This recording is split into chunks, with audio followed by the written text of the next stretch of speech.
let's really talk about some of the top challenges. And once again, these are challenges that I'm facing every day. You're facing. Not a whole lot has changed over the years of selling. Everybody's been facing these challenges for decades. I feel like because of technology and the noise that's out there, it's getting harder and harder. And I think with the pandemic, these issues have been amplified. So I'll just kind of go through these really quick and say a little bit something about it. And then throughout the presentation, we'll really tackle these issues and talk about how we can really overcome these challenges. So number one, I think is an obvious one, buyers are unresponsive. You and I both know, we all know, an email or phone call is no longer enough. There are so many ways that you need to engage with your buyer, whether that's through social media, whether that's through text messaging, even, we're hearing more, I've been in meetings where people are talking more about handwritten notes. So emails and phone calls, leaving messages, no longer really works, right? If you're just doing that, you're being left in the dust. Standing apart from competition, that's getting harder and harder to do. What we found is that by giving your buyer a remarkable sales experience, an experience that's different from what they're currently getting from everybody else, that is really the best way to stand out. You may have the best product, you may have the best service, that's great, but you really stand apart by giving your buyer an experience that they're not typically used to every day. Ineffective team selling, this goes along with, obviously, in our world in tech sales, again, the audience here today is mostly people who are in tech sales. You probably have a tech engineer, you probably have a product manager, your own manager. You have a team of people that are trying to move the sale along, and oftentimes it's disjointed. You're not on the same page, it takes a long time to get answers. So ineffective team selling will result in lost or stalled deals. And then, of course, this is probably the toughest nowadays because we can't meet face-to-face or in person, is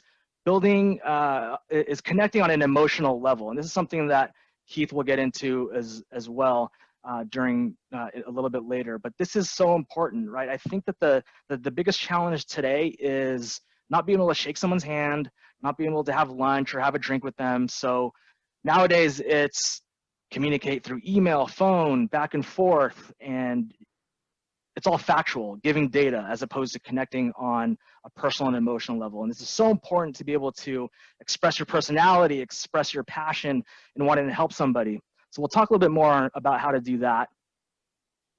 And then unable to maintain a consistent cadence. I think this is the biggest challenge. This is the biggest challenge, I'd say one of the biggest for me, is maintaining that cadence.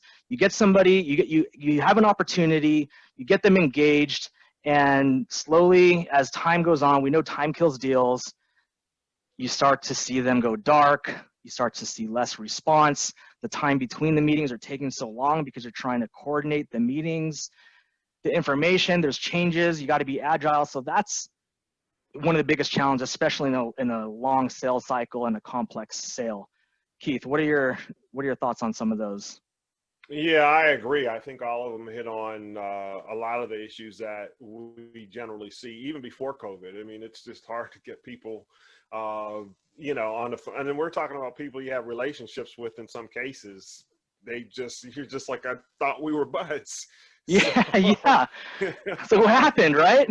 Exactly. So here's a comment from Joe. He says, treat people like how your grandpa used to treat you with that type of care. Your grandparents made you feel welcomed and loved. That is heightened during this time. And that's just so true. I like that. Yeah. Yeah, no, Joe, thanks for that. It's so true, right? I mean, everybody has a grandma and grandpa, treat them like that. Empathy, right? I think that's a big word in today's world is empathy. With everything that's going on with COVID, I think people kind of forget that, yes, we need to drum up business, and yes, we still need to keep everything going, but let's not forget there's certain industries that have gotten hit harder than others. And if you don't show any empathy and you're just focused on getting the sale, I mean, you're going to lose that every time.